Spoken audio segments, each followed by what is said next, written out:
Hello, check, 1, 2.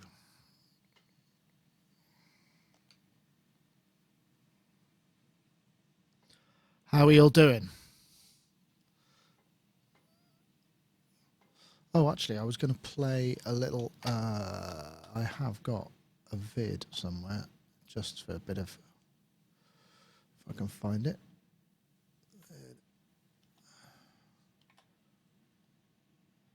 That one, let's see.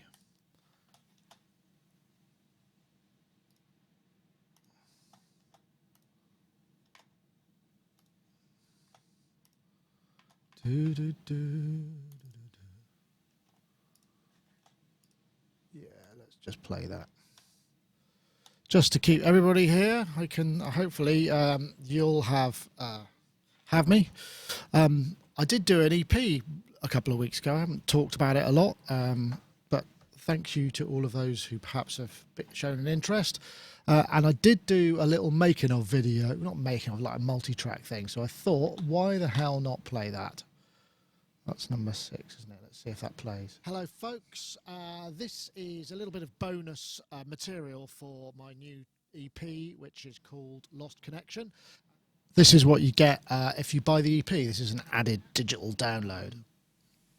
A cover of the Mac Quail robot. It's just sort of inspired by. I have checked it against the original. It's got a couple of the notes, specifically the way the melody descends, but the rest of it is kind of my work. So I hope it's not too samey, but inspired by. So I just thought I'd show you the session. I was done in Reaper, and basically the idea was I did a couple of live sets, and this was one of the tracks I did. I slightly rearranged it, but ultimately it was based on a kind of live recording. But then I did some various overdubs because I wanted to separate some certain things out. So let's get started. So the first thing to come in is this this track here, which is the sort of drones. If I just press play, we can see, if I start up here, get it going. So this is just Dominion 1, which is a pulse width. Tried to get the sound to be roughly in time with the tempo. This first part is kind of free form. So then the top line comes in. Originally I play this in one go because it actually is a paraphonic instrument. So again, similar kind of sound. I think I've got aftertouch on this top line here, which opens out the filter. That's about the sort of similarity to the melody. There's also a bit of Valhalla. I should also point out that this isn't the actual multitrack. This is the multitrack I used to build the stems, which I then sent to Charles Chicky Reeves, who very kindly offered to mix it for me and did a great job. And so this is the sort of session that I had. So the arrangement would be the same, but some of the sounds will be different. But ultimately, the kind of main body of it is. So we'll keep going.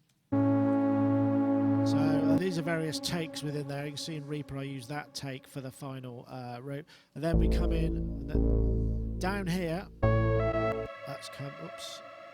Just trying to find my mouse, sorry, but if I'm being a bit... So this track here is the circuit, which actually I recreated the sound that I originally used on the Dreadbox Erebus, but because of the repeatability of this, I figured that this is the bass line all the way through. And what I've got on here is I've got a little compressor on there. I also dropped an octave, just put a little bit of the of a sub octave in there, and then there's an EQ just to add a bit of extra sub bass to that, because it's not quite got the same weight as the Dreadbox Erebus. So if I take that as solo, so then the line comes back in, but then I've got this. I timed, because I couldn't sync the LFO on the Dominion, it doesn't. So this is a pulse width modulation that just is mostly in time with the tempo. Let's see what's coming in next. It's a little bit jazzy on the timing, but I sort of didn't mind that. I wanted it to feel like it was kind of, right that way. I hope this is the right level. I might turn that down a bit. So the next thing to come in is the mini log, which is a sort of a descending chord progression which I use, and this is clocked to the sequence, because the sequencers on this originally were the BeatStep Pro and the circuit, which I've synced together for my live setup. So then this guy comes in, just descending. And what I did with this, I think, is I just played and evolved it and cut it up so that it was all in time, because I'm not a great live player.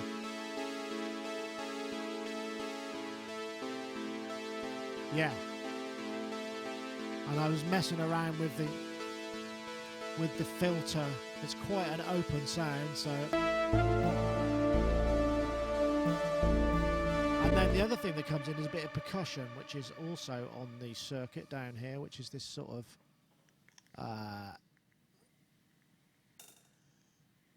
is it that? Oh, I don't know if it is actually. No, it's these two things. So it's these guys here. Excuse me for jumping around. So I've got circuit hi-hat and a sort of doof,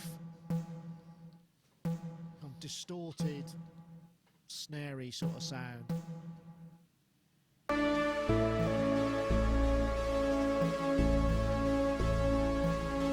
That goes on a little bit more. And you can see I've cut up these quite a lot. There's a significant amount of Valhalla reverb on that, which is one I use, because I was originally, when I recorded it with a sort of a shimmer that I sort of made in the XR18, because this is all recorded via the Behringer XR18, because it allows me to route all these individual tracks separately, plus all the effects, so I could record those. And in some cases, I think I'm still using am I using any of the effects? I don't think I am actually on this, but the Valhalla, if I open that one up, let's have a look. I just drop that in there, and Valhalla shimmer I'm using with a bit of EQ to add some more top end on it. Let's see what happens here. So then let's fast forward a bit further.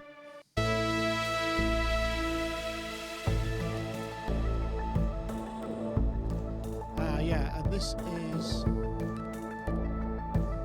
that high line there, which Charles did a really nice job of kind of affecting that better than I did. That's the Erebus, just as a little sequence. Take that out of solo. And then let's get the let's see if we can get all the rhythmic elements together. So rhythmic elements are, let's just get all this.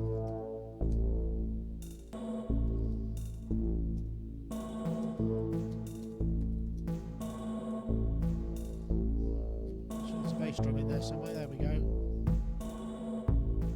Which is like a little vocal sample. So this is all originally running off the circuit.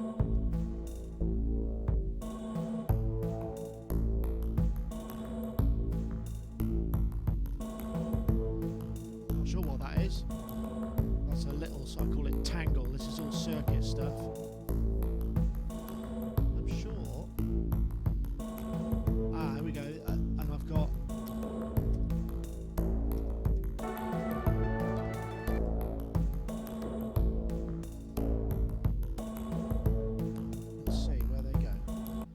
there should be some sub 37. Let's just put an output on here and then we can hear it. Output 17 and 18, because I don't know where that's coming back. I think that might have been going routed via some kind of a.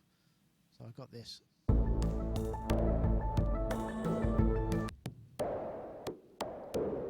There we go. This is a.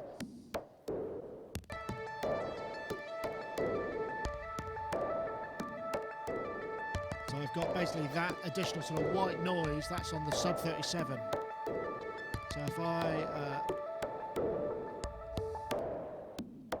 maybe solo all the rhythm tracks, I should have probably organised this a bit better, shouldn't I? Circuit bass drum. I'm using the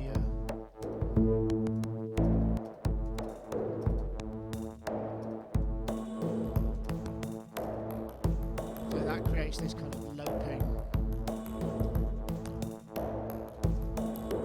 There we go. So if I now unsolo all of those, and I think that patch was just a sort of, like I say, just a sort of white noise patch on the sub 37. So I was using that for percussion effectively. And then all the bits and bobs just come in and out and drop out. You know, that's sort of it. And then there's one more part that comes in, which is again the mini log, which I'll bring in. See if it plays.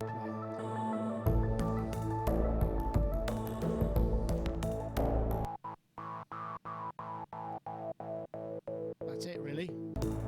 So it's quite simple, and then off we go, and then we play an incredibly long outro, which I was supposed to fade out, but I actually quite like the way that it went, so it's quite long and just sort of falls apart at the end. Anyway, that was, so that's the robot and the sort of construction that went into robot. There's not an awful lot of other stuff going on in that. I mean, I tried to keep all of the things. This was a track that was built out of what I could play live, but I split it up, you know, so originally, like I said, the Dominion one would be me playing 2 lines with a low note, whereas I took the low note separately and then added the high note as a separate take, just so that I had a bit more granularity and could add effects to it, and then that's sort of it. And I think there's probably a fade in this version which wasn't there on the original.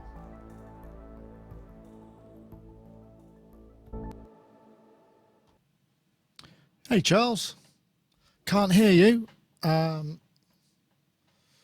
so it may be an audio routing thing. Oh, you've gone blonde. It's all that sun. Okay, we just let Charles is just getting himself set up there.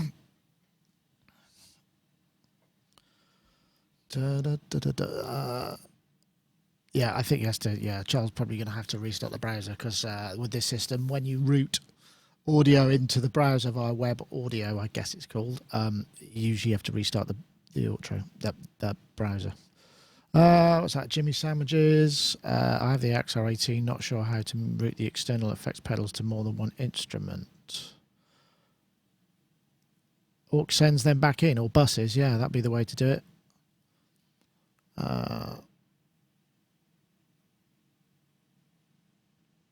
Okay. So we'll have Charles back in a no doubt. Can you hear me now? I can. Oh, excellent.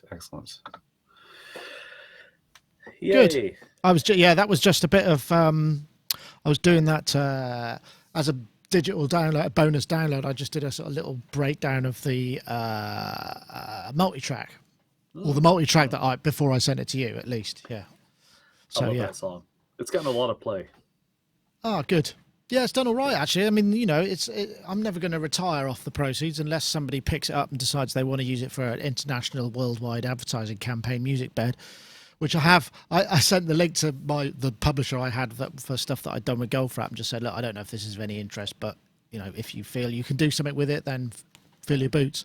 And he said, I'll get back to you. And that was 2 weeks ago. So it's not, I'm guessing he hasn't gone, oh, my God.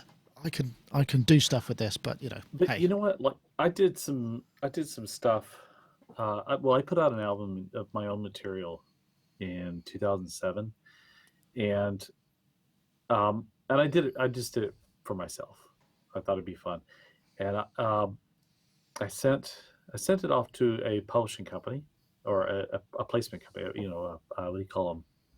Yeah, music placement, like a music library company. And nothing happened with it. And then like 3 years later, all the songs on the album got picked up and were used for various things. You know, like I watched the second season of Mr. Robot, coincidentally Mr. Robot, and I was like, there's a song playing there. I was like, wow, I really like this song. It sounds really familiar. Oh yeah, I wrote this song. And it's like stuff of mine will just show up in like TV shows and I get a nice check every couple of months thereabouts. So, okay, it does happen. I'll ask you where you go for that sort of thing. That sounds like the sort of thing I need. Or I suppose I should just get my guy to get on the case. I mean, it's not very proactive. I think he's the guy who now looks after publishing for songs I wrote years ago, because the other publisher bailed out, and he obviously just moved them on to somebody who's just, you know, an admin, not any kind of major proactive publisher. So, you know, it's fair enough, but we'll see. Yeah, just we can chat about it, and sure, I'll give you some people to go to. Okay, brilliant. Cool. So you're looking very summery. Have you been putting lemon juice in your hair? No, actually, I got it. I got it. I bleached it, and I did that sort of ashy gray color. but the gray washed out pretty fast. So now it's just the bleach. That's usually the other way around. I know. So I'm gonna do it. I'm gonna redo it. Probably I'm gonna go get my haircut, and then a couple weeks from now I'll do it again. I gotta head off to New York at the end of next week. No, hold on. Where I have to hold on? Oh, I'll turn around here. Where am I going? Oh gosh, I'm going somewhere. Oh no, I'm going to Germany. Oh God, I was getting all confused there for a minute. Tour brain. Yeah, tour brain. So I got to go to Germany. I'll be there for a bit, and then when I get back, I'll cut my hair, maybe bleach it again, and then I'm going to try a more permanent version of the gray, but not gray as in I'm getting older. Gray as in that that kind of. All right. So is there a German specialist? You got a special colorist in Germany that you? No, it's when I get back from Germany. Okay, so, right. I'm kind of waiting till I get all this traveling stuff out of the way because I am traveling. Well, I'm traveling a lot this summer, but I'm just trying to think. I didn't dye my hair when I had the chance. Now it's a bit too late, because That's one of the reasons I'm doing it is because it's going away. It's getting thinner and thinner every year. So it's like I used to have it long. I had it quite long, and then when I was doing rehearsals with, I think it was Grace Jones. So this was a few years ago out in LA.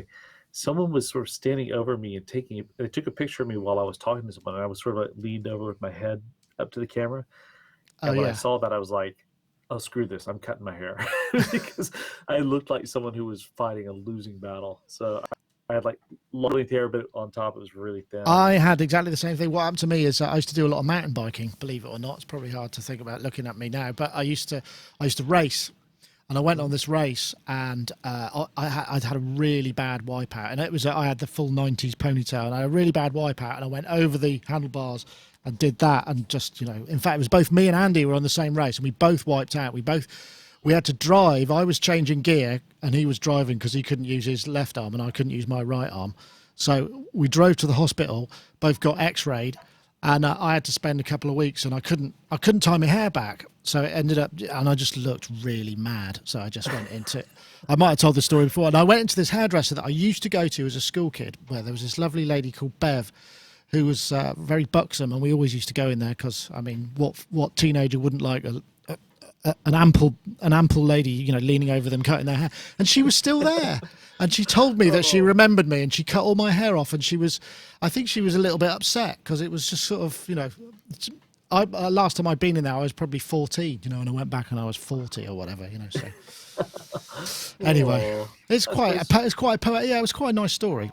Right, we have a Gasweldo. Oh, look at that. He's looking very summery there, Gaz.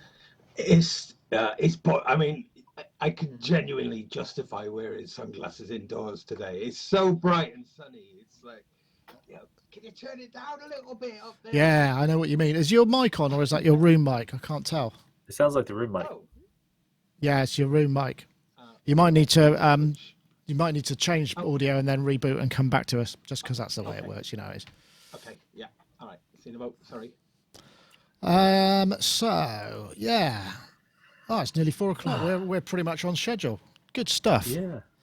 What have I got? I thought I would do the vocal synth slot at the top of the show today because just give it a try. See if we. This is the last day I have to buy that at a discounted price. I have Vocal Synth 1, so I want to upgrade to Vocal Synth 2 because I liked 1 a lot. But I just got a notice in my email that today's the last day. Well, I might be able to just send an email. It's like sometimes when you know people, you can get things like that for people who have been participants in a show like this that they support. It might be possible. I can't promise anything, but I would imagine. That would be awful. How is that? Let's exactly have the same. Is that coming through? Tap the mic. Nope. No, it's not. How weird. Okay, sorry. It says it's set to it. Okay, Did you one more time? One more time. Yeah. We'll try it one more time. Yeah. So what's happening this week? Gosh. Yeah, I got up really, really, really early yesterday, or it felt really early, but I don't think it was actually early enough. I went fishing. It was beautiful on the lake, just this totally flat. and completely bereft of fish, unfortunately. So I got up really, really early in the morning. Had a lovely morning kind of standing around on the riverbank, but not actually catching any fish. But hey. Yeah, I saw the picture that you posted. It was quite beautiful. Yeah, it was. And that was probably about 6:45, I think. I got there about 6 o'clock, but I didn't get around to That is taking very a peek. early. Are you sure you're a musician? No. I think that's fairly self-evident, Chicky, to be honest. So no. But so let's see if we Gaz is still not quite back. We'll be there in a second, folks. Oh yeah, it's getting hot. I mean, the air conditioning's sort of flat out in here, and that because it's such a big space, even it's just not really powerful enough for a room this size. And what happens is, because we've got a big flat roof up here, when we've had consecutive days of hot, only takes a little bit of top up and it starts to radiate heat down into the room. It gets incredibly warm. I'm sorry. There's one thing I wanted to mention before we get kicking off. Is I hope I don't have to. I might have to run and answer the door because I'm expecting an important delivery. There's someone here to answer the door right now, but I'm not sure. Okay, that's all right. We could survive. Okay, we can wing it. I'll run and I'll make it as fast as possible. That's no problem. Is it something that would be exciting for us to see you open the box of? No. It's something for my house that's quite practical, but I just got a notification that they can only come here at 4 o'clock. Okay. Well, that's fair enough. So I have somebody waiting, but if they're like 10 minutes late, then I'm going to have to run and do that. Yeah, that's fair enough. There's Gaz. Hello. Yay, that's it. Yeah. We got him. We got you. I did the old restart. Can I just try this then, Nick? This is the URRT or the ERT. Oh, the Steinberg. The Steinberg thing. This, I'm talking to you currently through the Neve transformer. I'm going to switch it out and see what difference it makes. Okay, talking to it without the Neve. Yeah, definitely. Less saturation. Less. Which is best? Well, the first one sounds warmer and more valvey, I would say. Okay. The second one is is flatter. What's best for you? The first one is fine. Yeah, sounds fulsome. As I'm switching the Neve back in. Dulcet tones. Yeah, it's got a kind of it's got a slight smile to it because you can hear there's a bit more presence up there as well. There's a little more presence and sort of sizzle. It's got more better on it. More better. I've been recording a bunch of things with it, and but like acoustic guitar, I didn't like it on an acoustic guitar. Well, the Neve. I just much preferred it. Yeah. Interesting. It made. I think the strings I've got on my acoustic guitar are a bit too light a gauge for the acoustics, so it's sort of a little bit clattery thin sounding. Right. And the Neve seemed to pull that out more. Oh, so, interesting. It just, but I mean, hence the switching. I was hoping that would be the case. I mean, it's using those Yamaha D pre's, which Yamaha have been putting in a bunch of their things for a while now. But those pre's are really good, though. Just the stock. Well, we should save this for the actual show because we can go live now because that's all good material. Oh yeah. So let's do a show. Let me hit the record buttons in the various places. Stand by, everybody.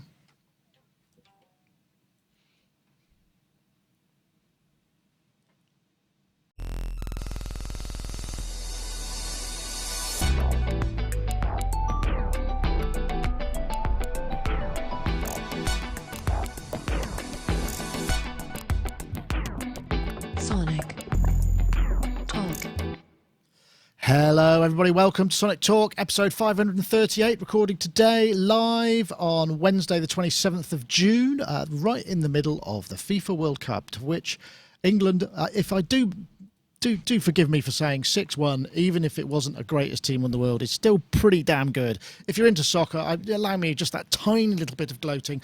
But again, this isn't a football podcast. This is to do with music technology, synthesizers, software, plugins, iOS stuff, live performance, production, all of the things that surround making music, synthesizers. I think I might have already said that, but that sort of stuff. So please do stay tuned for your fun there. I want to say thank you very much to our show supporters. We've got Isotope, and we'll talk. I'm going to run their little slot right at the beginning of the show. You can win a copy of Isotope's Vocal Synth 2, which is a brilliant vocal processing set of modules which work very well together, and also Synchro Arts Revoice Pro, which is currently on on sale for 30% off list price till the end of June. If you want to take advantage of that, you can go to bit.ly/revoice30 and that'll take it through and they can tell where it came from. Anyway, let's say hello to our guests. As in the summer months, I don't know if you can hear in the background, the air conditioning is working very hard. We haven't got a silent air conditioning unit here because we haven't plumbed it in. Well, we haven't got one, so I have to turn it off when I'm filming, but I'm not turning it off here because I'm using a dynamic mic. But I want to say hello to our guests. We'll start with Mr. Charles Chicky Reeves, who's there in his London studio. He hasn't got the windows open today, so I'm guessing your air conditioning must be working all right, or you're naked from the waist down with your feet in a bucket of ice. Yes. No, actually, there's my neighbor's doing a lot of building, so I decided not to open these noise ventilators.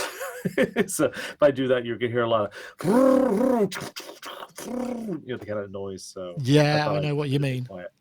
Oh well, I'm lovely to have you. I'm sweating You're for the team. Sweating for the team. Back to the knees. That's when you know it's hot. That's when you got it's a bit like that here, even with all the air conditioning. Charles Chicky Reeves, of course, live front of house guy. He's out on the road with OMD, and are you out with anybody else? Howard Jones. Howard Jones as well, and also. Yeah. Writer, producer, engineer, all those kind of things, so Yep. and who incidentally I would like to say very kindly mixed one of the tracks on the EP which I just released, Lost Connection, which you can get soniclab.bandcamp.com. Yeah, there we go. I'm just going to plug that. Yeah. That's the way. Anyway, Charles, thank you very much. Nice to have you with us. And also we've got Mr. Gaz Williams, who's there looking very summery. Actually, what you look like, Gaz, is someone who's was partying all night in the throes of summer and has just got up in time, and you're wearing shades because you don't want us to see your terribly bloodshot eyes. We'll pretend that's the case, even if it isn't, because it suits it's a great narrative. You're looking very rock and roll, is what I'm trying to say. Everyone wants to know when Lost Connection's coming out on vinyl. Do they? That's probably. They do. Interesting. I haven't heard that one. I've heard it from you. Yeah. Well, me and some others, Well, it's going to be on a cassette first. Yeah, well, to be honest, I mean, the production run I'd have to do would probably eat any possible revenue I've made from it. So I'm not sure. I'll think about it. I'll just say that. Anyway, Gaz, so you're coming to us from your garret, where you're a bass player, music technologist, mastering engineer, producer, songwriter, all those things. And you were saying just pre to the show, you're also reviewing the new Steinberg. What is it called? The Steinberg? It's called the URRT4, so that's URRT. So I'm calling it the URT from now on. So if you hear me calling it the URT, then that's I've officially named it that because it's easier than it's a mouthful otherwise. So yeah, I mean, and the kind of key thing that makes that stand out is that it's got switchable Neve preamps on it, and yeah, so we just Neve Transformers, I think they are. Neve Transformers. I didn't say yes, Transformers. My mistake. Neve Transformers, and they are the Yamaha D pre's, which I think are very good pre's anyway. So, but then with switchable Neve Transformers, so I can switch out the transformer. There we go, and you can hear my voice stripped of the Neve. So, however much difference that makes. Popping the Neve back in, and here it is back in.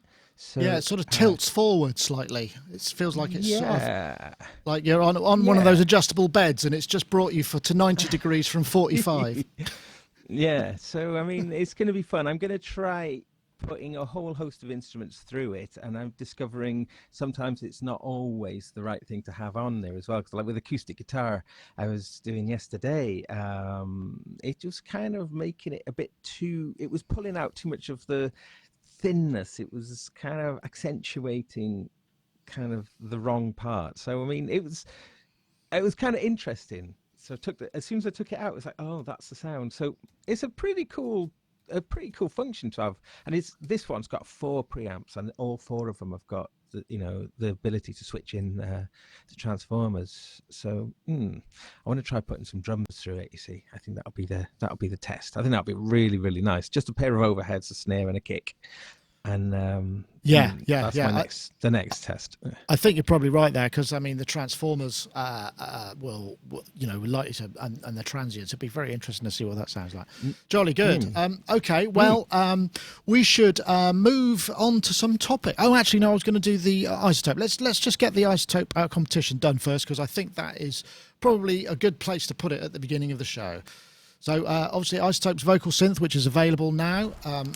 It's essentially a set of modules, new Biovox module, massively improved vocoder, CompuVox, TalkBox, more effects, which you can reorder. Really cool vowel pad in Biovox, which is you can fix and change vowels. And it gets you some really interesting vocal sounds. I was trying some synth through it the other day, and it makes them sound really weird. It can almost kind of visceral and... breaks them up. Anyway, if you want to try it out, vocal synth, isotope.com/vocal synth, and of course we with all their stuff you get a 10-day free demo. So what I'm going to do is I'm going to leave it there, and then I'm going to do the competition after that, somewhere later in the show. How's that for a tease? So anyway, let's get on to the first one. Let's see. Oh yeah, here we go. This is not really, so it's an open home DMX. Original factory sounds and recordings. This is by Synthmania. I'm just going to take it forward. So this is about the original sequences that came with it. We'll remember some of those sounds with fondness. God, it's such a distinctive sound, isn't it? Anyway, I'll leave it there. And the reason I'm playing that video is because DSP synthesizers have announced an RMX module, which is essentially 6 voice drum module with 18 of the ROM sounds in it, with individual outputs and I guess individual trigger inputs, which just seems like a really clever idea, really, in many ways. I mean, I should actually probably put the screen up so you can see that. So there it is. You can see it, RMX from DSP Synth. 18 classic 80s ROMs, 6 voice polyphonic with a slider and knob and tuning knobs, one mix mono output. I mean, it seems like a no-brainer for a drum module, particularly ones that are digital based. So you could just have all of that. You wouldn't need, a whole Euro. You just need triggers. So you could run it from a BeatStep Pro or anything that has triggers out. It just seems like that's a bit of a no-brainer idea. And you can think of all sorts of other drum machines that could work with. I don't know, Charles. I mean, you work with a lot of bands that would maybe their golden eras are times when those drum machines are available. So those are the sort of sounds you might want to be using. I guess it's probably more computer based for you. But I mean, you could see that it'd be useful, right? Oh yeah. I mean, I saw that and then I thought, oh gosh, I don't even have any 500 series stuff. I don't have any Eurorack stuff, and yet I want to buy this. It's great. I love the idea of it. I love the fact that it has all the individual outs. The first thing I saw when I scanned over the list of the features of it was I saw the the mono mix out, and I was like, oh, but then all these individual outs. Who needs all this stuff? Who needs a stereo out? Yeah, it looks great. And the other thing too is, you're basically buying like this classic piece of hardware, really, that without the unreliability of the old hardware. And it's all new stuff, really. So it's sort of like, like one of the disadvantages, I guess, of a lot of old keyboards that, these components are going to fail over time. Whereas when you have like a new piece of kit like this, that's a bit farther off in the future. So yeah, I'm excited by this.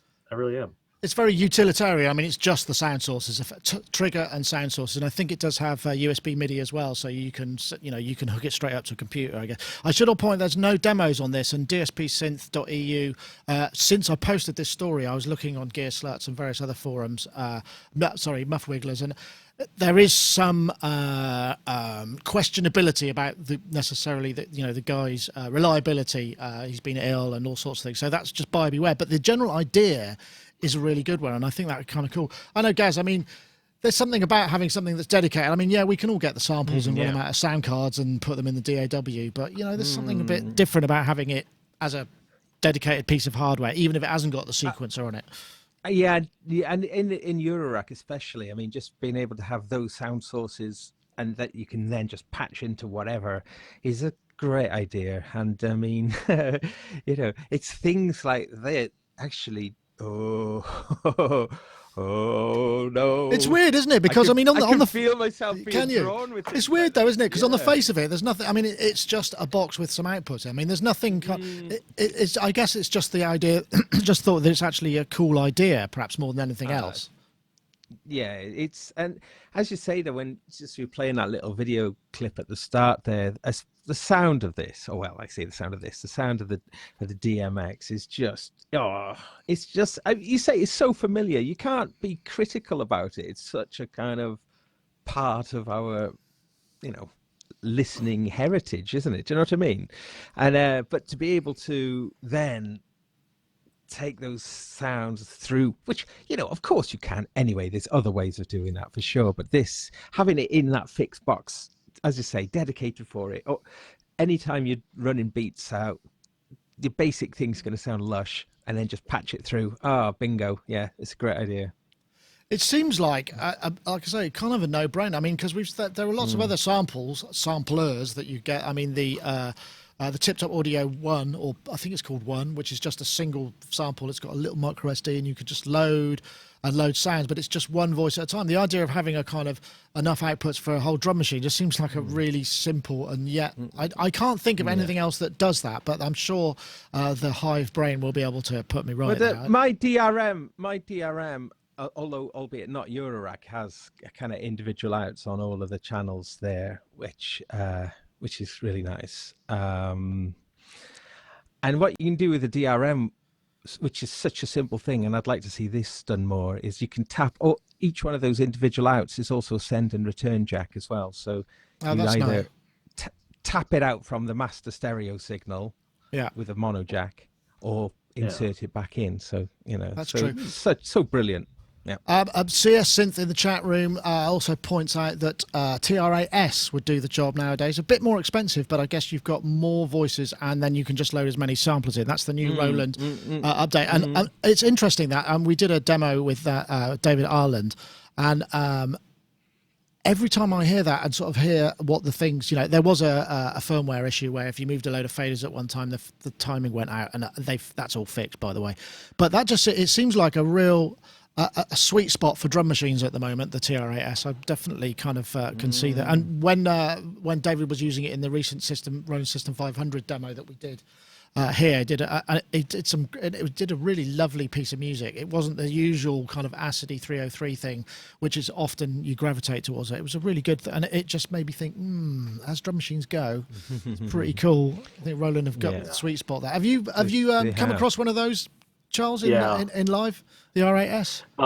No, not live stuff. In the studio, certainly. I've thought about getting one of those too. I like the idea of having, it's not a piece of software that can go out of date or that, just like a piece of hardware that does its thing. It's so the whole reason I got into keyboards. And soft synths get updated and they don't work with certain systems and things like that. I like the idea of a dedicated piece of hardware. It does the thing it's supposed to do, and and take it out of the digital domain and run it through a Valve console or any number of things. So but I think you're right about the Roland drum machine. I think they really have got a great product on their hands, and it's another thing I've thought about getting. It's interesting. It's almost. I mean, it's weird, isn't it? Because still got the TR8 out there, and it's almost like, well, kind of hard to see why you would buy a TR8 over a TR8S. I expect the TR8 is a little bit cheaper, but I mean, ultimately you get most of the same functionality, all of the same sounds plus samples, and there's more effects, I believe, on it as well. Yeah, so. It's a massive jump up. The S's. It's a really lovely machine, and it does make me think that I think the best drum machines of all time are being made right now. It's an interesting thought. Well, maybe you're right. I mean, the thing is the end.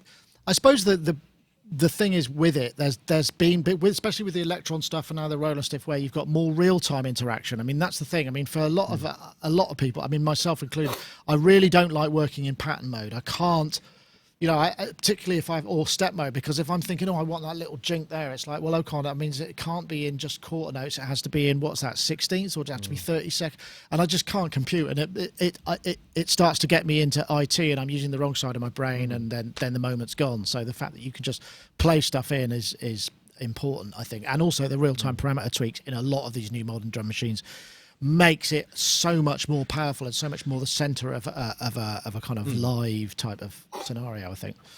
Yeah, absolutely. Exactly.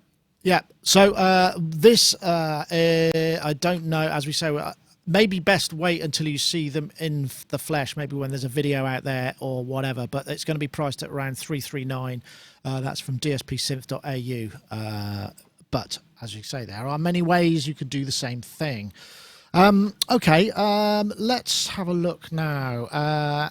Yeah, what was this one? I can't even remember what this is. Oh yes, of course, this is the new Softube. Hello again, everybody. Welcome back. George here from Softube, and the icing on the cake is Weiss here, the compressor cherry on the limiter. pudding, the final of our 4 Weiss Dynamics plugins. The compressor limiter has finally arrived. Like its cousins, the de-esser and the mastering maximizer, this compressor limiter is based on the prized sonics of the DS1 Mark III, a compressor limiter and de-esser which has been found in major mastering studios around the world for a couple of decades now because of its fabulous, transparent, clean sound. And once you start to get to grips with and take for granted that exemplary Weiss sound, you realise that this plugin, like the others in the collection, is all about refining workflows, maximising the potential of your workflows in the DAW and giving you the right tools for the right tasks. So the de-esser is all about de-essing, of course. Clearly.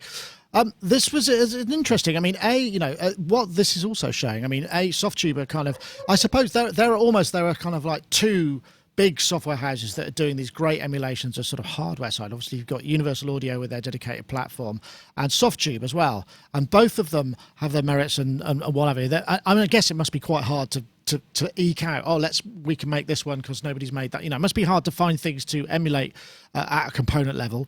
But also the fact that this sounds pretty good. I mean, the thing about the Weiss is it's very transparent. It's not really an effects compression thing. It's something that you would just essentially kind of create leveling effects with very much transparency. There's a really good demo later on where he does it with a tambourine, and it's astonishing how it handles those transients and handle those things.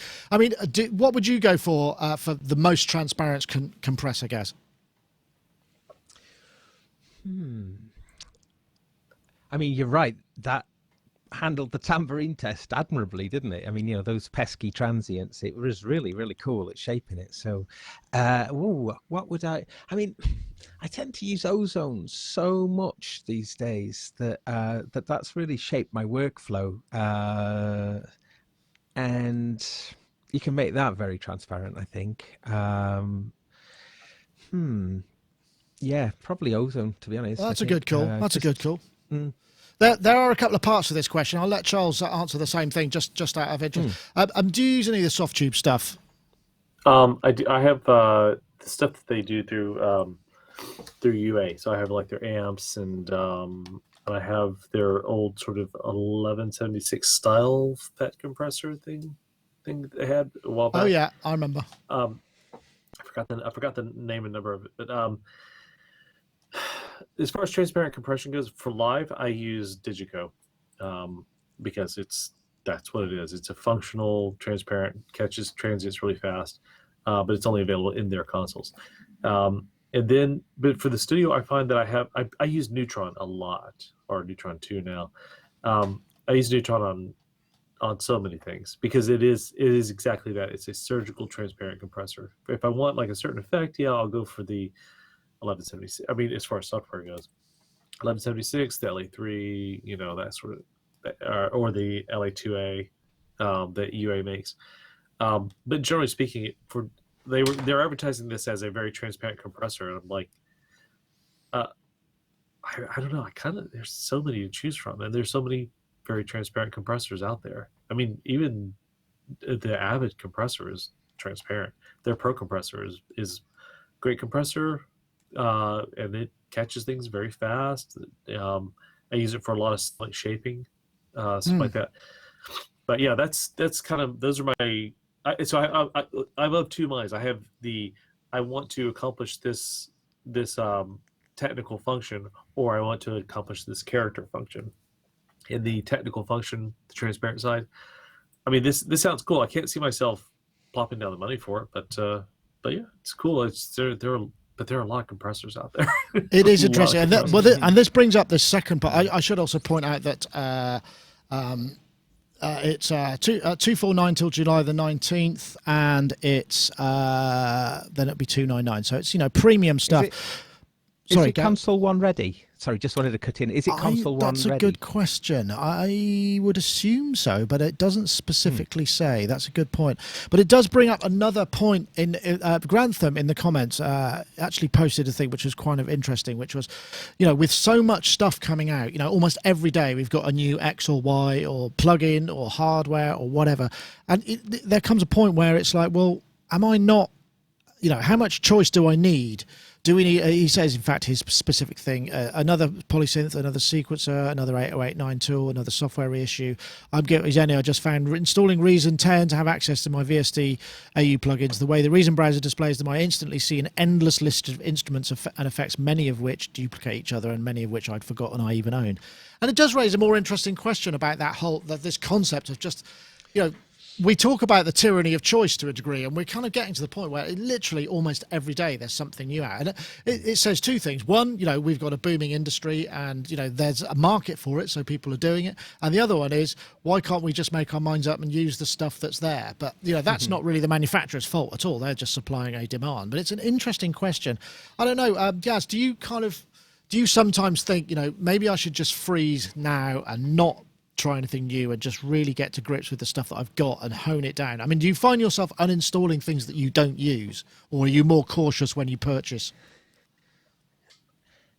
Well, I mean, this is a topic I absolutely totally relate to, but one thing I did on a pretty relatively high profile job that I was working on, I only used the Cubase native plugins and didn't use any third-party plugins at all, to kind of cut down some of that tyranny of choice. But also it was partly to do with we lost a lot of time on this project because the person who'd been working on it before me had used lots and lots of plugins that I didn't have. So there was a kind of so anyway, that was kind of an interesting thing, only using what's in the software. I mean, obviously, if you've got Logic or whatever, there's incredible software packages. Sorry, the included plugins are amazing, and you just might just overlook them and just go straight to some of the other ones. And so actually doing that project was a really interesting discipline. At times I was really challenged by it because I wanted to go and use other ones, but but then you kind of find that you can get results out of things. You have to just dig in a little bit deeper. So yeah, it is an interesting sort of problem, because ultimately we want to be productive, and the more choice we have and the more stuff we're auditioning and the more trying to make these choices, that kind of really does affect productivity, doesn't it? It sort of holds you up in a sort of and then have I made the right decision sort of dilemmas. Well, I suppose that I'm talking myself out of a job. Yeah.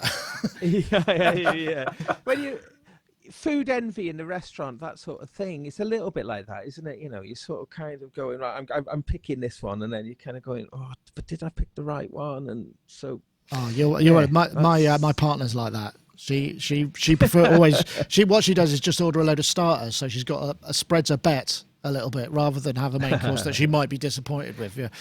But that's a fair point. I suppose, Charles, I mean, you sit on two sides of the fence, because obviously the live thing, you're more likely to stick with tried and tested tools, and you have to pick. You can't take the risk of using something that's not got a proven track record in that area, but in the studio you've got a different hat on. Yeah, I do. But like Gaz was saying, I've actually done projects where I'll have like two different compressors that I'll use, and that's it. I won't use anything else for stuff. And one of them is almost always going to be an isotope compressor, whether it is ozone or whether it's neutron. And then the other one probably La2A or something. But I like that limitation. I gotta say, there are all these plugins that I buy, although generally I find now instead of like the whole culling or being cautious about buying stuff, I would say that the plugins that I generally buy in that idea, like compression or EQ or whatever, are things that do something really unusual. Like I bought the Wolf compressor because there's no other compressor quite like that. It's just very strange sounding and does really interesting things to drums and does really interesting things to vocals. Kind of like, it sounds a little bit like recording with DBX and then turning the DBX off when you play back, which I love the sound of that. And my tape machine here has DBX on it, and I use that all the time. But yeah, as far as I just don't. Otherwise, I don't really buy much other stuff. I don't really need any other compressors, and it's not going to make a difference as to whether or not the track is going to be good. In some ways, it might. In some ways, it might make it worse because you spend more time messing around with stuff rather than just instinctively doing something, I suppose. Absolutely, and I do. So I work mostly in Pro Tools for mixing and almost exclusively in Ableton for creating. And the compressors in Ableton, the stock one that comes with it, it's great. It's a great compressor. The EQ, it's fantastic. Just use that. I use that on everything. So yeah, I don't want to talk any of us out of having sponsors and jobs and stuff like that. But it is an interesting thought, isn't it? I mean, it's just sort of time. I should also point. Just Lady Aptitude in the chat room. I just wanted to say, she said, or he, I don't know if it's gender neutral. After last Black Friday, I forced myself to create a track with everything I bought. It's only 42 seconds long. Hopefully you can see the link there, but you can check it out. But yeah, that's a reasonable thing. Gaz, go. Just that, not forgetting about the console one really as a kind of as that thing is very, very nice. So that kind of having that thing in front of you and having your hands on those controls, that gives it like a very, very powerful edge, doesn't it? I mean, actually, I did have a little look on the website, and it supports over 70 plugins now, Console One. So that's interesting. Well, because when you reviewed it, you weren't so keen, were you? Because it's the thought of having to put everything on each track, but you changing your attitude there a little bit. Well, this is the version 1. This is the version 2 that's out now, and there's a whole bunch of things with the version 2, and including bringing the price down a little bit as well, which I think now it's an absolutely spot on. I think it's brilliant. So again, that because of just how much the Console One emulates a hardware workflow, does really maybe change the value of the plugins that you buy. That you're on there, yeah. I can see your point there. You do it through that hardware interface. Okay, that's a fair point. But okay, so I'm just going to bring in. We're just going to do. I've changed things around a little bit now, so we're just going to do our Isotope Vocal Synth 2 competition. If you saw the trailer a little bit earlier on, if you're looking to win a copy of Isotope Vocal Synth 2, which is excellent vocal processing, vocoder, vocal synthesizer, we're looking for the hashtag Vocal Playground. That's one word, and the hashtag Vocal Synth 2. To @Sonicstate and @Isotope Inc. So if you want to win a copy of Vocal Synth 2, tweet the hashtag Vocal Playground and the hashtag Vocal Synth 2 to @Sonicstate and @Isotope Inc. And they will be able to announce the winner for that competition next week. We do have a winner from last week's competition. It's a chap called Martin Bulldog, whose Twitter handle is @MartinRoxart, Rox ROX, Roxart, @MartinRoxart, who tweeted, "I could do with a vocal transformation," and then the vocal transformer and the hashtags that he passed. So if you want to get in touch, Martin Bulldog, we will be able to put you in touch with Isotope, and they'll be able to furnish you with a copy of Vocal Synth 2. Okay, right. What's our next topic? How about this then? So this is interesting. I mean, on the face of it seems a bit gimmicky and perhaps not such a great idea, but this is the Audionauts Atlas, Atlas. And it's essentially a sample organizer / sample player, but it works as a sample librarian as well, so you can drag and drop samples that you find within it. And it uses AI and it analyzes your local samples as well as any of the other stuff. Comes with a load of it's from Sample Magic content, and then it creates these kind of like clouds of samples. So it analyzes your content with this sort of AI algorithm, and then you tell it whether you like a sound or don't like, and you can create these random kits, and the kits that it creates based on your own sound libraries will be nearer the sonic characteristics of the sounds that you have already chosen. You can edit I think it's 8 tracks playback. You've got various bits of synthesis capabilities for them. And it's actually a really interesting idea, because we've heard the AI tag and the kind of cloud learning and the hive mind. And as far as I can tell, if you hit like or dislike, you create this sort of median through it. And when it's based on everybody's likes and dislikes, then you end up with a sort of slightly vanilla potential, because it's the average of everybody's likes and dislikes. Whereas if it's based purely on your own, this doesn't use the cloud or anything. It bases only on your sounds and your choices. And that strikes me as a much more interesting proposition, because you can effectively use it to hone. It can help you hone what you like and then provide you with things that you like from your own sounds, if that makes sense. I mean, it does a whole load of other stuff behind, but it's the AI side of it. It uses something called Sound Class, which is their AI sort of technology. That's what they call it.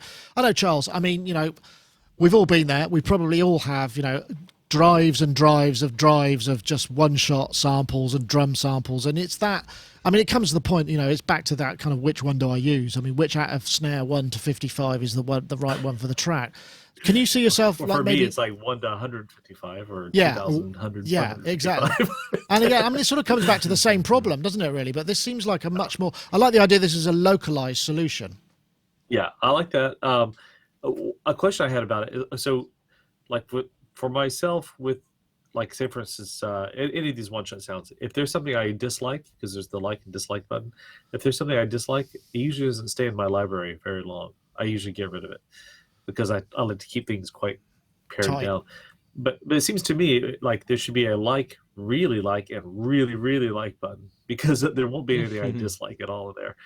And also, as you're listening to a track, you're listening to a snare sound. Well, maybe you don't think it'll work for this track, so you hit dislike, but it will probably work for other tracks. So I'm interested in how their AI will interpret that. Yeah, I mean, I have to play with this thing to see how it works, but it sounds great. Although I am also very organized. I've got about 20 terabytes of samples. It sounds like I never get rid of anything. About 20 terabytes of samples. And but I have it all very organized, so I can find things very fast, and I know the things I'll use more likely. And I've then, after sounds I haven't used for a while or haven't opened up for a while, they end up going off into another category, which is basically like putting them in the very back of the closet, because I'm probably not going to go to them anytime soon. And I have a sort of a current group of things. So that's how I organize anyway. So maybe if it organizes things a bit like that, yeah, this could be quite cool, because then I don't have to spend energy thinking about file maintenance. But it sounds good. I like the look of the interface. It looks really cool. So I'm willing to try it.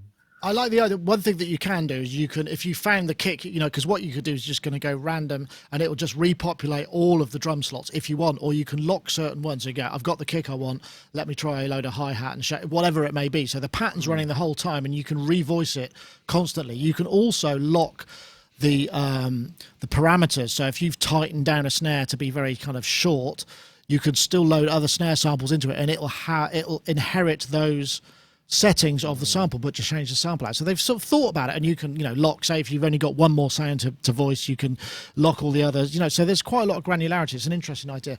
I guess, I don't know, I'm guessing you probably prefer to use either live stuff or stuff that you can tweak, like you were saying with the Vermona or whatever. I mean, rather than endlessly looking for that Bowie snare kind of scenario. Yeah, well, I mean, this is, I do feel a bit conflicted about this piece of software, because I think it is brilliant, and it's an amazing piece of design, and just the way it makes this, it's called Atlas, and it makes this kind of map that looks, like funky.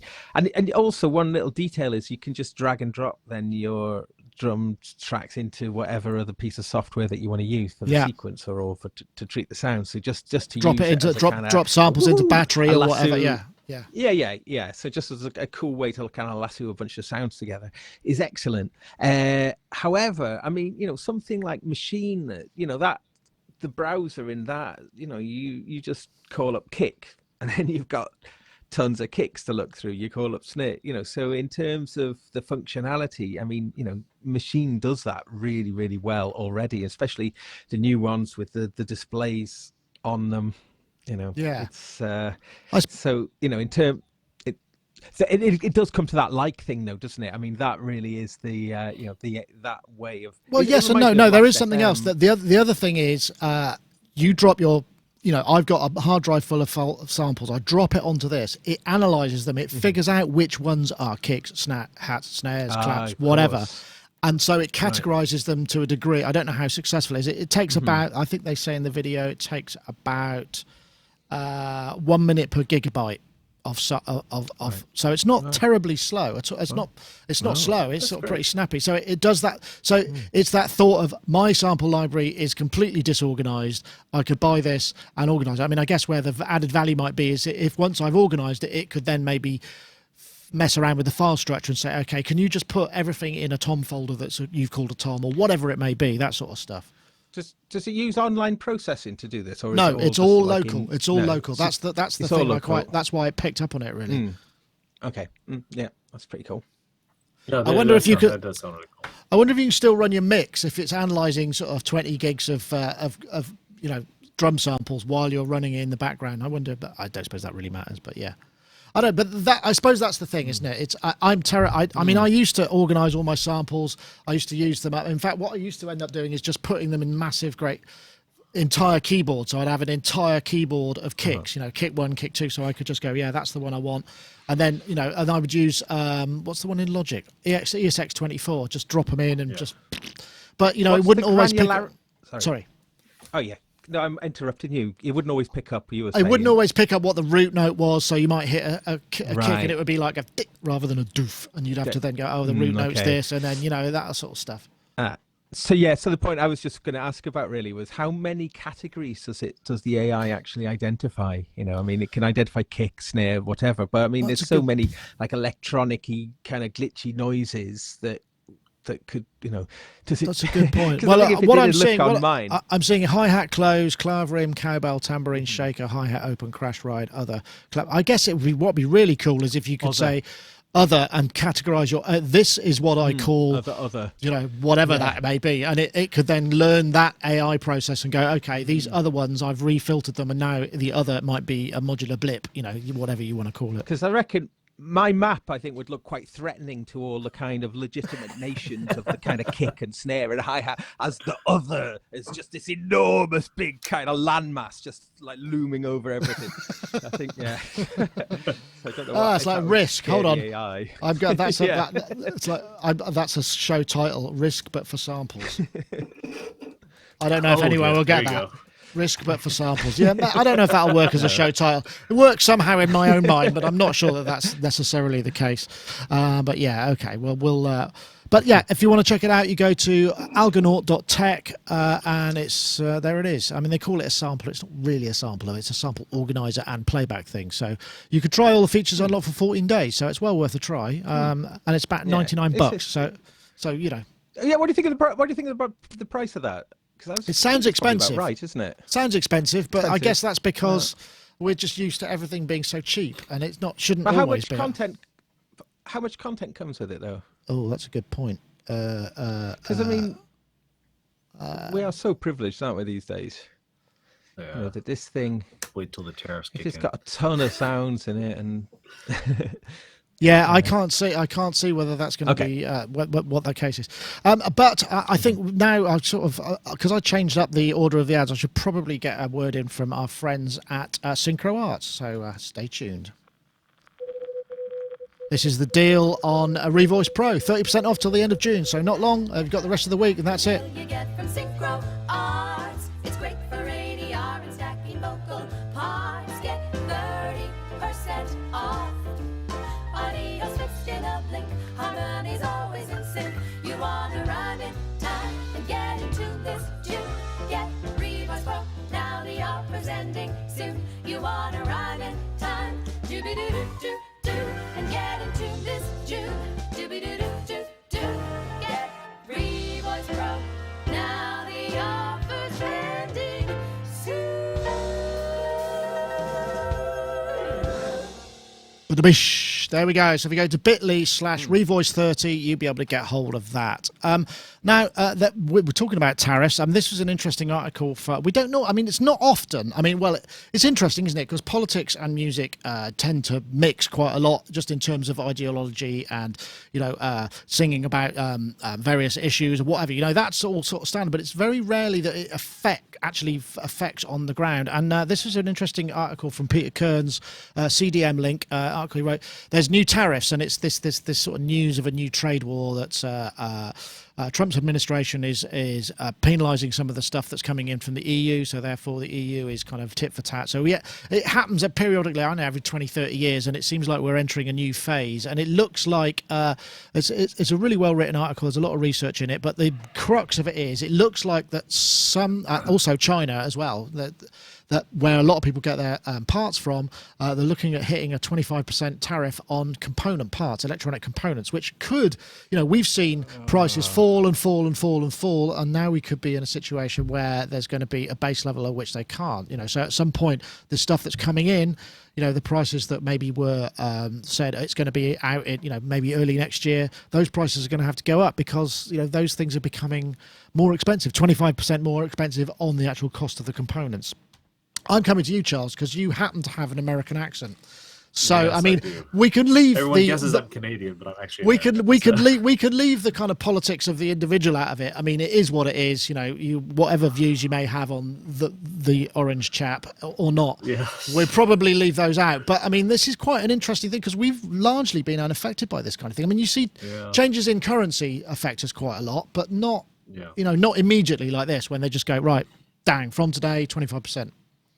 Well, we stand to get. You touched on it a little bit. We do stand to get double hit. When I say we, I mean we in the UK stand to get double hit by, because the American products that will be affected by components from China. So they have the tariff between China and the United States, and then the tariff between us and the United States. Oh yeah, I suppose so. Yeah. So it's a double hit on things. Luckily, it looks like it's a very. I think the article said it's mostly aluminium and, or as we say in America, aluminum, and rice. Those are the main things that seem to be affected. But in the music gear side, not a whole lot of things. There's so little stuff that's actually made in America, in our world. Honestly, everything is sourced out of China or Germany or places like that. So I think we'll by and large be okay, but a trade war is a terrible thing. Yeah, it's not good for anybody generally, I suppose. Everybody, it's like any war. Everybody loses. So I think it's ridiculous. But I suppose the thing is in some ways, because we've come. Whenever you see a price hike, it's like gas, isn't it? When gas goes up by 10 cents a gallon or 10 pence a litre or whatever it is, it never comes back down to where it was when the prices go back. There's a general creep, isn't there? So we're gonna see things getting more expensive just by their nature. We saw it happen. We saw it happen with Brexit, didn't we? Prices of things went up Marmite immediately after Brexit, and they haven't come back down. In music tech, they've maybe come down a little bit, but they're still, exactly what you're saying, they haven't come back to the sort of pre-Brexit. We just talked about the vote when the vote was declared.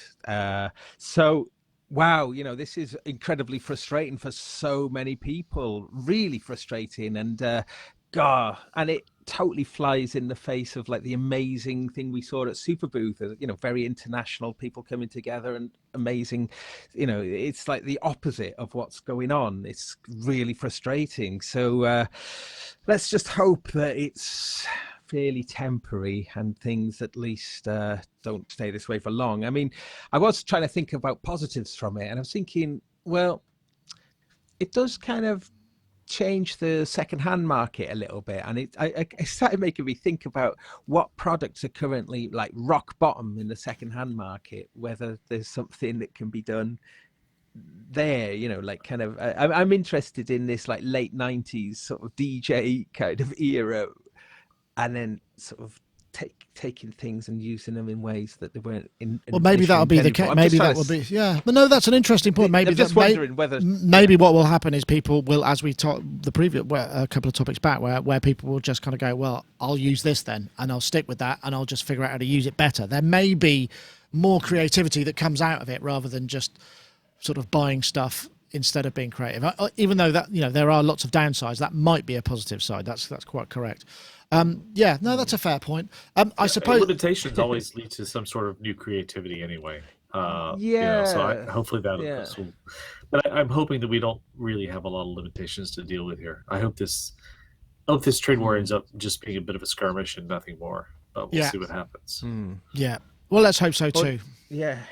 But I think it's good friendships are made all over the world, aren't they? So there is possibly pathways and ways of sort of circumnavigating some of the more odious aspects of this. Hopefully, I don't know. I'm just trying to keep positive because I just don't want to see, this international. Our international community needs to stay super strong and super kind of.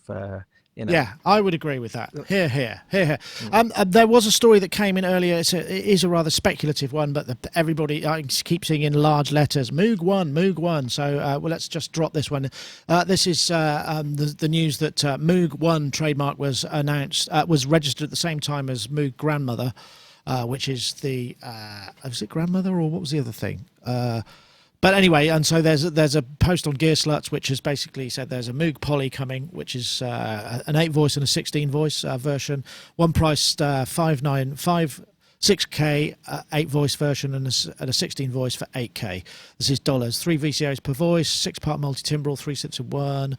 3-part multi-timbral, knob per function, 4 LFOs, state variable filter and Moog ladder filter. It's starting to sound a little bit like a polyphonic matrix brute in many ways, except more LFOs and what have you. But yeah, lots of stuff going on there. And looks like we've got effects as well. 2 assignable. I'm not quite sure what those are. So it's kind of. It feels like the Moog thing, but with more veering into the Rev 2, dare I say it, or sort of aspect of it. But again, it's going to be one of those kind of premium Moog products, which many of us won't be able to afford. I mean, that's a lot of money for an instrument in any way. And add 25% to that. I don't know, but I mean, it's it's a Moog thing, and that's what they do. They'll be able to sell plenty of them, I'm sure, enough to make it worthwhile. Yeah. Whew, I mean, it's just that's a stinger in it, that price, and that's so disappointing. It's just sort of this like long-awaited synth. There's rumor of this for a few years now. But that price point, that's like, ouch. I mean, real ouch. I mean, God, does it need to be that expensive? That seems just extremely expensive. Like by a fair few grand, twice as expensive. I have no idea what goes in there, of course, but I mean, I am really shocked by that price. Yeah, God. That's awfully high. Yeah, that's like, I mean, again, but you say this is possibly speculative as well. So yeah, I mean, there have been rumors.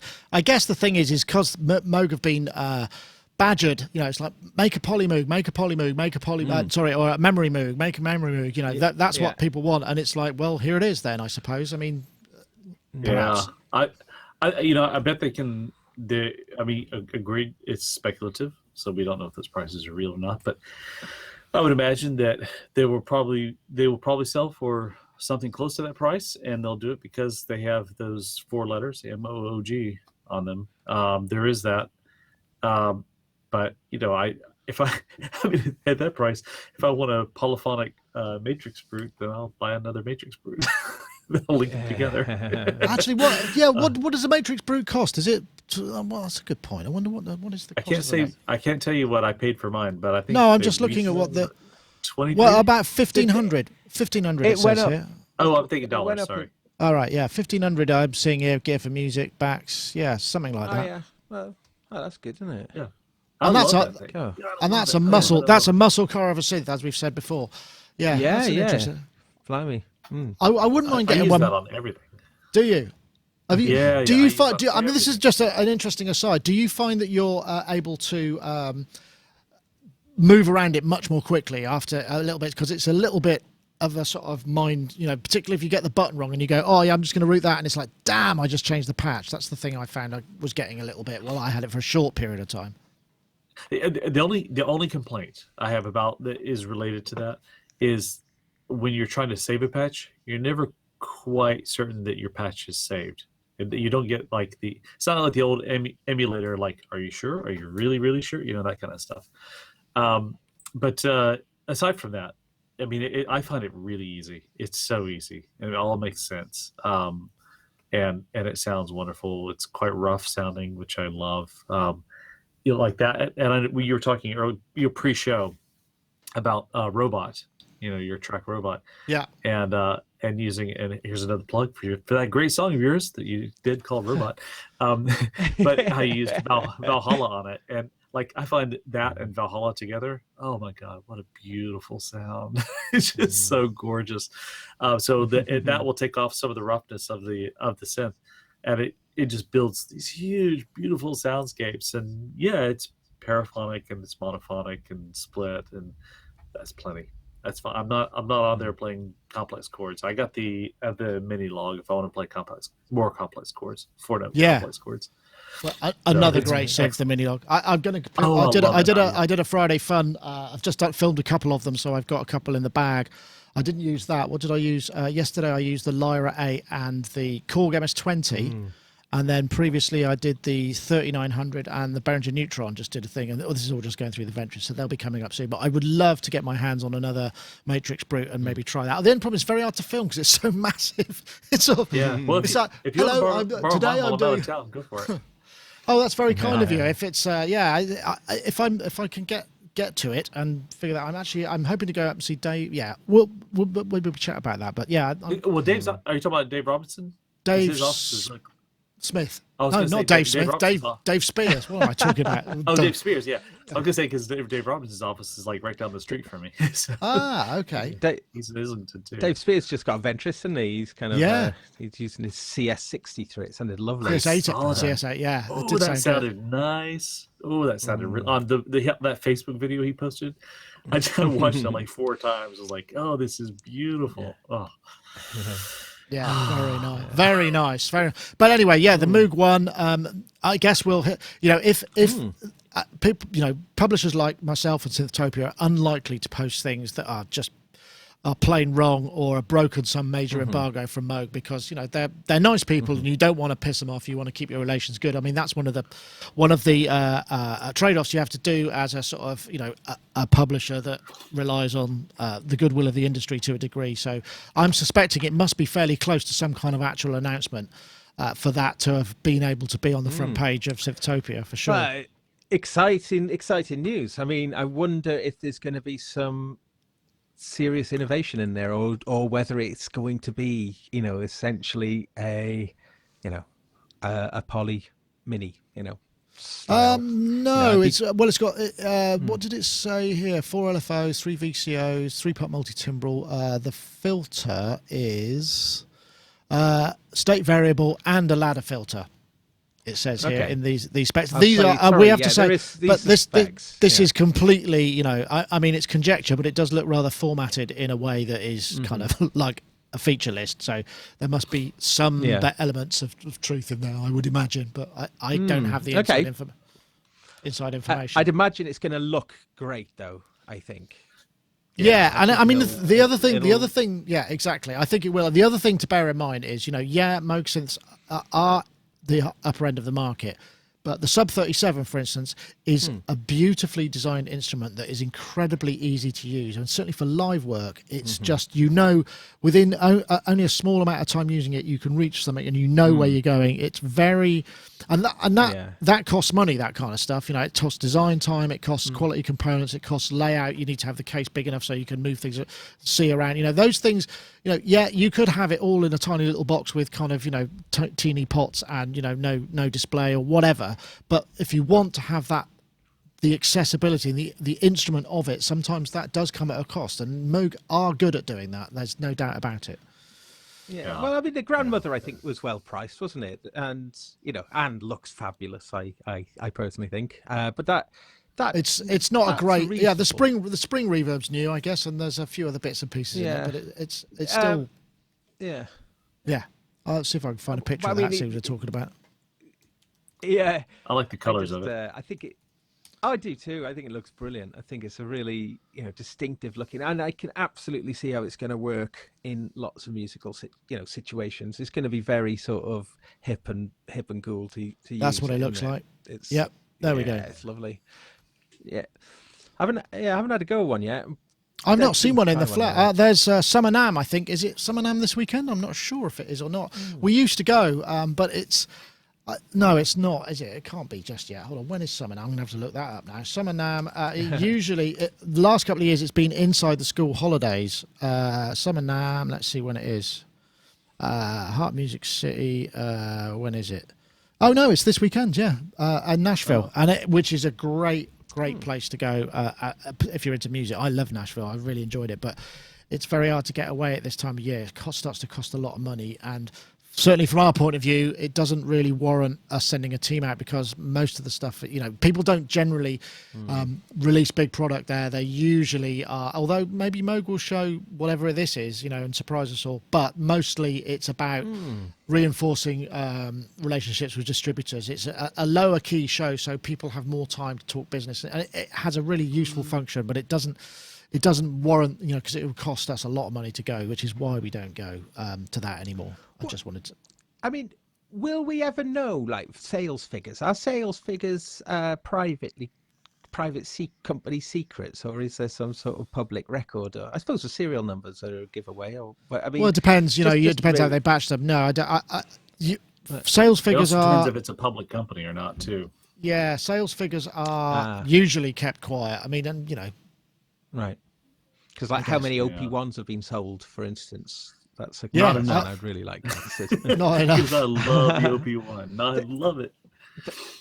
There's new ones back in stock. I think now they've been out of stock for a while. I think they're coming back in stock again. So it'll be interesting to see. I so interested to know how many things sell though, because I mean the reason why I was saying that I was just wondering what kind of sales figures would they have in mind at like a 6K synth and an 8K or 9K synth. I would think it's going to I don't know, it can't be more than 1,000. I wouldn't think at that sort of price. Maybe a couple of thousand tops, but that's still a lot of money. I do know one thing. I went to visit Novation a couple of years ago or early last year, and they've got you get your silver discs, and for record sales, they've got one that I took a picture of it. They've got one Novation circuit, and it's to celebrate. It's I think it was like 300,000 sales. Wow! So some things sell a lot, but that's not an expensive not circuit. It was the launch pad. Sorry, I do beg your pardon. And it may be launch pad, the generic kind of format, not one specific model. But that's really impressive, and you can understand why companies. There is, if you get it right, there can be a lot of money in it. And I wonder how many circuits they've sold. I bet you've sold loads, because they're great. It's a great little bit of design and a really sort of smart thing. I still use them. And getting better always as well, constantly in development. There's 1.7. I don't think is that out yet. 1.7. No, I don't think so. That's a ton of cool stuff as well. But I think the editor is now, though, isn't it? The online editor. I don't know. I'd have to check. Should probably. Yeah.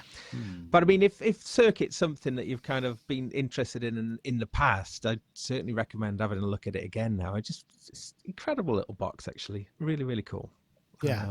I think the way they've supported that over the career, and it does, and just the UI is just is so well designed. It's really easy to use. Anyway, I suppose we're getting to that point, isn't it? Gosh, it's an hour's gone by already. It's hard to believe. So I think we covered the main topics. I know we've got a couple of stragglers there, but I think 5 o'clock's a good one. It's hot.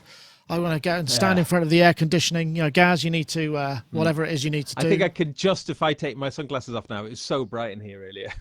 Okay. Right. Got you. So, yeah. Anyway, brilliant. Thank you very much. I want to point out, just before we go, I'll reiterate the fact of the Ozone the Vocal Synth 2 competition. So if you want to win a copy of Vocal Synth 2, look for the hashtag Vocal Playground and the hashtag Vocal Synth 2 to @Sonicstate and @Isotope Inc.